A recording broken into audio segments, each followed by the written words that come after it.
अस्सलाम वालेकुम नाजरीन, सेहतमंद रमजान के नए एपिसोड के साथ आप सबको खुशामदीद। और मैं हूं डॉक्टर सलमान फिरोज।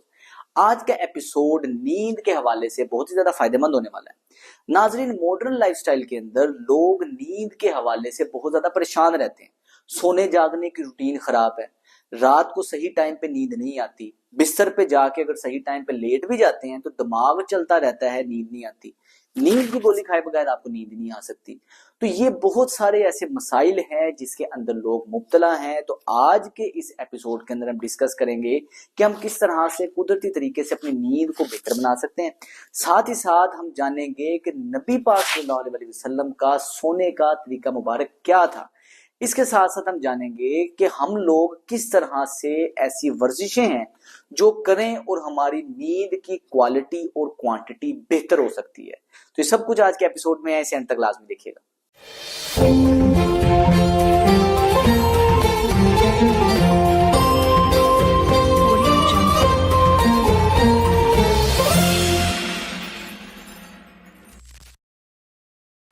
नाज़रीन, जब भी हम सोए होते हैं, ये एक ऐसा आइडियल टाइम है जब हमारा जिस्म अपने आप को खुद को रिपेयर करता है।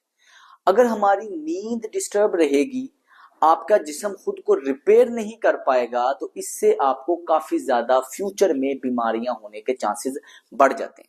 अब अगर आप अपनी नींद को बेहतर बनाना चाहते हैं तो इसके लिए कुल मिला के 5 स्टेप्स हैं। पहला स्टेप है कि आपने अपने सिरकेडियन रिदम को बेहतर बनाना है। सिरकेडियन रिदम बेसिकली हमारे सेल्स के अंदर एक घड़ी है। जिस तरह बाहर एक घड़ी फिट होती है, सूरज एक टाइम पे निकलता है, एक टाइम पे गुरूब होता है, हर नमाज की एक तरतीब है, टाइमिंग है। हमारे जिस्म के अंदर जो घड़ी है सेल्स की, उसकी भी एक टाइमिंग है। ये खास वक्त पे सेल जागते हैं, खास वक्त पे सेल अपना काम तेज करते हैं, और कोई ऐसा वक्त होता है जिसमें सेल सो जाते हैं और रिपेयरिंग का उनका काम चलता है। इस चीज को सिरकेडियन रिदम कहते हैं। लेकिन अक्सर औकात हम अपने सोने जागने की तरतीब को खराब कर बैठते हैं, जिसकी वजह से हमारा सिरकेडियन रिदम, आपके अंदर की घड़ी खराब हो जाती है। अब इसको रीसेट करने के लिए बड़ा ही ज्यादा जरूरी है कि सबसे पहले तो हम ये समझें कि जब हम सुबह सोकर उठते हैं, जैसे ही हम उठते हैं, हमारे दिमाग के अंदर एक हार्मोन निकलता है, हमारे जिस्म के अंदर एक केमिकल निकलता है। इस केमिकल को कोर्टिसोल केमिकल कहते हैं। इस केमिकल का मकसद ये होता है निकलने का कि ये आपके सारे जिस्म को फौरी तौर पे चार्ज कर देता है, एक्टिव कर देता है, ताकि आप सारे दिन के काम एक्टिव होकर कर सकें। और ये खास तौर पे सुबह उठते साथ ही निकलता है। अब आइडियल टाइम तो ये है कि जब भी हम सुबह जल्दी उठेंगे, फजर के टाइम उठेंगे, तो कोर्टिसोल फौरी तौर पे निकलेगा, और ठीक 14 से 16 घंटे के बाद दूसरा केमिकल निकलता है, और उस केमिकल का नाम है मेलाटोनिन। ये केमिकल का काम है कि आपके जिस्म पे नींद और गनूदगी को तारी करता है।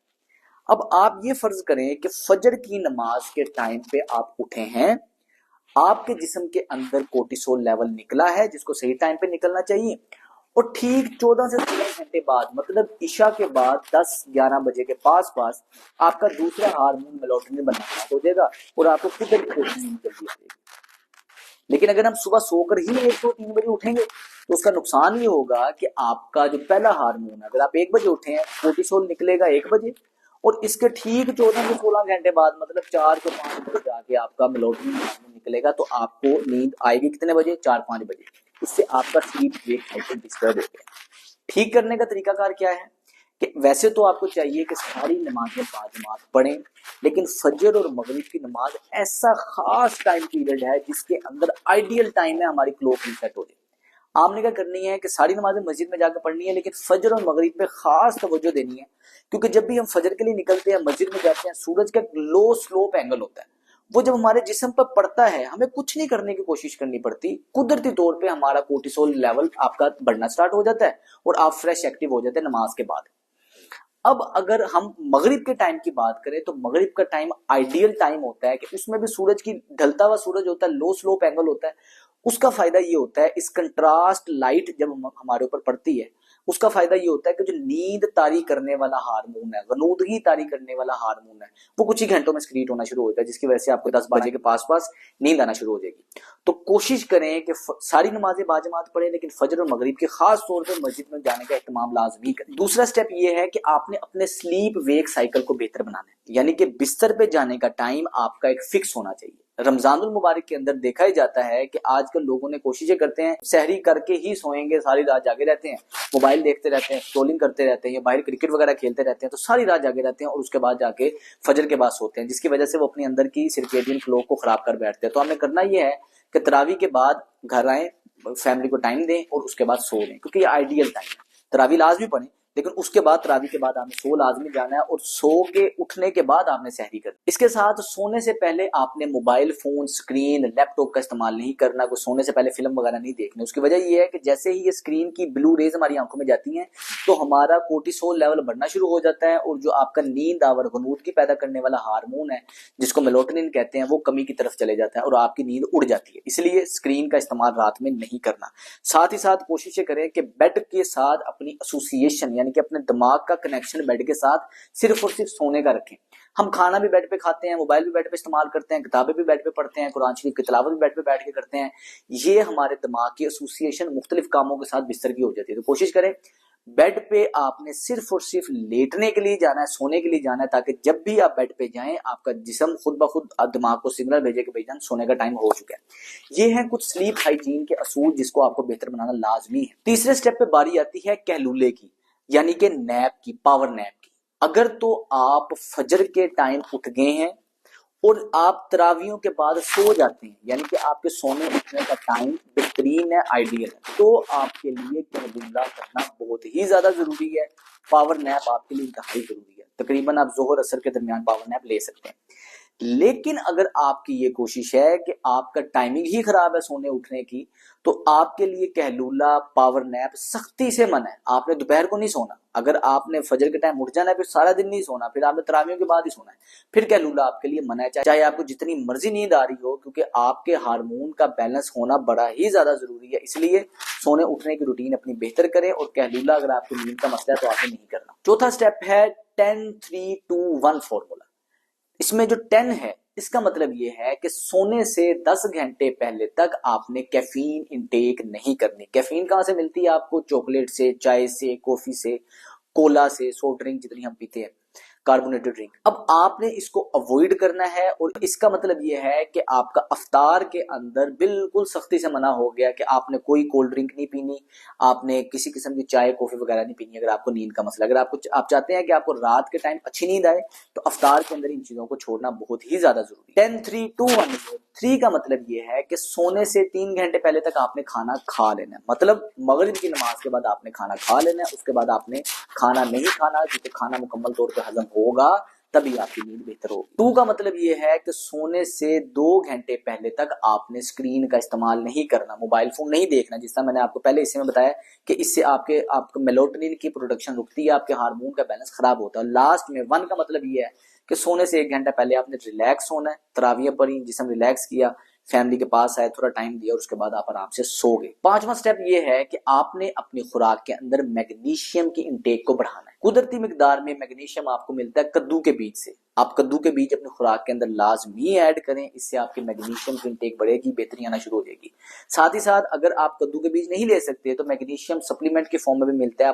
मैग्नीशियम ग्लाइसिनेट नाम का सप्लीमेंट कहीं से भी ले सकते हैं, लेकिन बेहद ज्यादा बेहतर ये रहेगा कि आप पहले अपने डॉक्टर से मशवरा करके फिर ये सप्लीमेंट अपनी खुराक के अंदर ऐड करें।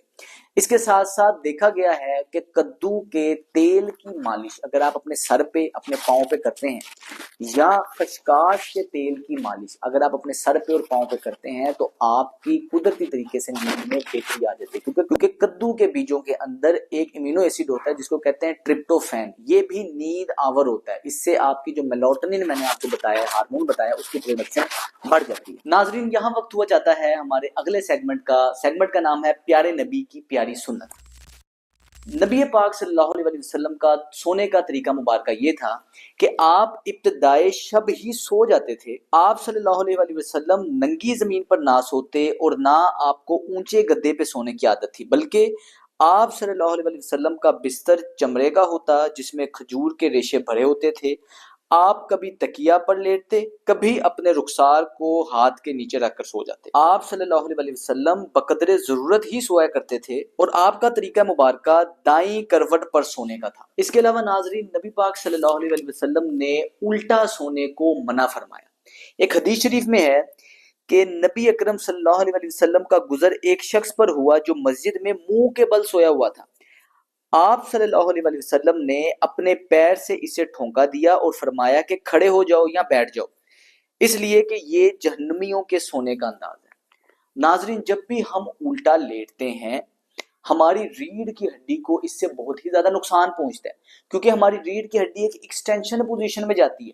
साथ ही साथ हमें सांस लेने के लिए उल्टे सोते हुए मुंह को दाएं या बाएं करना पड़ता है, जिसकी वजह से हमारी गर्दन में भी रोटेशन प्लस एक्सटेंशन आती है, जिससे हमारी गर्दन के पट्टों में अकड़ाव खिंचाव रहता है और आपकी गर्दन में बल वगैरह पड़ने की शिकायत रहती है। सुन्नत में हिकमत है, चूंकि हमारे जिस्म के लिए कुदरती तौर पे इस तरह सोना है ही नुकसानदेह। साथ ही साथ नबी करीम सल्लल्लाहु अलैहि वसल्लम ने क्या खूब फरमाया कि ये जहन्नमियों के सोने का तरीकाकार है, इसलिए कोशिश किया करें कि उल्टा ना सोया करें और जो सुन्नत तरीकाकार है इसी में बरकत है, इसी में हिकमत है और इसी अंदाज से सोया करें। अब चलते हैं अपने नेक्स्ट सेगमेंट की तरफ कि आपको नींद बेहतर बनाने के लिए कौन सी ऐसी वर्जिशें करनी चाहिए जो अगर आप करेंगे तो फौरी तौर पे आपकी नींद बेहतर हो जाएगी। नींद एक ऐसा वक्त है जिसके अंदर हमारा जिस्म खुद को रिपेयर करता है। ऐसे में अगर आपके सारे दिन की एक्टिविटी में लगातार बैठना है, लगातार चलना है या आपके पट्टों वगैरह में अकड़ाव आता है, तो इस अकड़ाव और थकावट की वजह से भी अक्सर औकात आपकी नींद डिस्टर्ब रहती है, आपको नींद बेचैनी में रहती है और इसकी वजह से आप अपनी क्वालिटी स्लीप हासिल नहीं कर पाते। 5 मिनट की ऐसी एक्टिविटी है, अगर आप सोने से पहले करेंगे तो आपके सारे पट्टे रिलैक्स हो जाएंगे और आपकी नींद की क्वालिटी बेहतरी की तरफ आ जाएगी। सबसे पहले आपने बिल्कुल कंफर्टेबल पोजीशन पे अपने बेड पे इस पोजीशन में आके बैठ जाना है। सबसे आपने अपनी एक टांग को सीधा करना है। अब आपने हल्का सा आगे झुकना है, कमर आपकी सीधी रहनी चाहिए। हल्का सा आगे झुकेंगे तो हो क्या रहा है कि आपकी टांग के पीछे हैमस्ट्रिंग वाले मसल में खिंचाव आ रहा है। 30 सेकंड तक आपने इस टांग पे करना है और 30 सेकंड तक इस टांग पे करना है, बहुत स्लो करना है।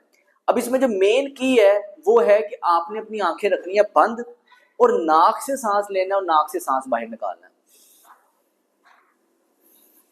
स्लो स्लो सांस लेना है और 30 सेकंड तक आपने ये दोनों टांगों पे करना है। 30 सेकंड राइट टांग पे, 30 सेकंड लेफ्ट टांग पे और आपकी आंखें बंद होनी चाहिए। इसके बाद आपने इस पोजीशन में बैठ के अपनी दोनों उंगलियों में उंगलियां डाल के ऐसे सर के पीछे रख लेनी है। अब आगे को ऐसे झुकना है,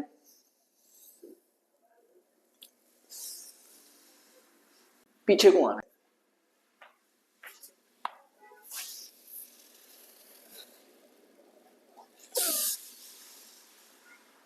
एक मिनट के लिए आपने ये करना है और जब आपने आगे को झुकना है आपने सांस नाक से बाहर निकालना है।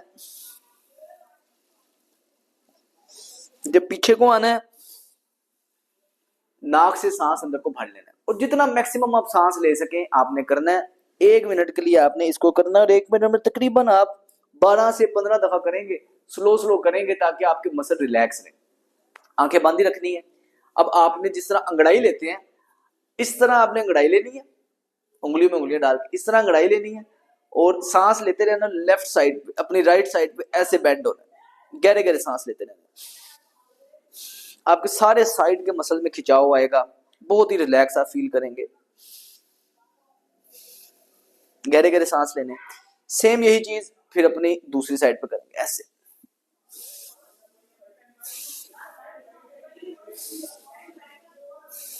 बहुत ही बेहतरीन इससे आपको रिलैक्सेशन होगी। इसके बाद आपने अपने बेड पे इस पोजीशन पे बैठना है। ये ऐसे टांगे खोल के आपने बैठना है, पंजे आपके इस तरह रहने चाहिए और ऐसे आपने अपने हाथ आगे कर लेने हैं। ये पूरी आपने अपनी कमर रिलैक्स करनी है और नाक से सांस लेते रहना है। आंखें बंद रखनी है, बिल्कुल शोल्डर ढीले छोड़ देने हैं, कमर ढीली छोड़ देनी है। अगर आप इस पोजीशन में नहीं बैठ सकते घुटनों की वजह से तो आप अपने आप को इस ऐसे रख लें, घुटने खड़े रख लें, सजदे की पोजीशन में रख लें। लेकिन ये इसको हम सैड बेबी पोज कहते हैं। इससे आपके मसल्स एक तो रिलैक्स होते हैं, जॉइंट की मोबिलिटी बेहतर होती है, साथ ही साथ आपको बड़ी ही बेहतरीन रिलैक्सेशन मिलती है इस एक्टिविटी से। 1 मिनट ये करने के बाद आपने अपने बेड पे करना है सारा कुछ, कोई स्पेशल आपको जगह नहीं चाहिए, सिर्फ और सिर्फ आप बेड पे लेट के आप ये आराम से कर सकते हैं। इसके बाद लास्ट एक्सरसाइज है कि आपने इस तरह अपने पांव जोड़ लेने और आराम से अपने टांगों को ऐसे ट्विस्ट करना है। आंखें बंद रखनी है। ये आपकी कमर के साइड वाले हिस्से के मसल्स, लोअर बैक के मसल्स में स्ट्रेच आता है। सांस लेते रहना है 30 सेकंड अपनी राइट साइड पे करके रोकना है, 30 सेकंड अपनी लेफ्ट साइड पे करके रोकना है। सिर्फ आपने ये करना है, आंखें बंद रखनी है और इसी पोजीशन में फिर सुन्नत तरीके के मुताबिक राइट साइड पे करवट लेके सो जाना है। सिर्फ और सिर्फ ये एक्टिविटी आप करेंगे, आप देखेंगे कि आपके मसल्स में फौरी तौर पे रिलैक्सेशन आ जाएगी। और पट्ठों के अकड़ाव की वजह से अगर आपकी नींद खराब होती है तो सिर्फ ये 5 मिनट लगेंगे, सोने से पहले आपने करना है। आप रिलैक्स सोएंगे और जब आप सुबह सोकर उठेंगे तो आप फ्रेश उठेंगे। तो नाजरीन, ये था आज का एपिसोड। उम्मीद करता हूँ ये आपको पसंद आया होगा। मिलते हैं अगले एपिसोड में। मेरा नाम है डॉक्टर सलमान फिरोज। अस्सलाम वालेकुम।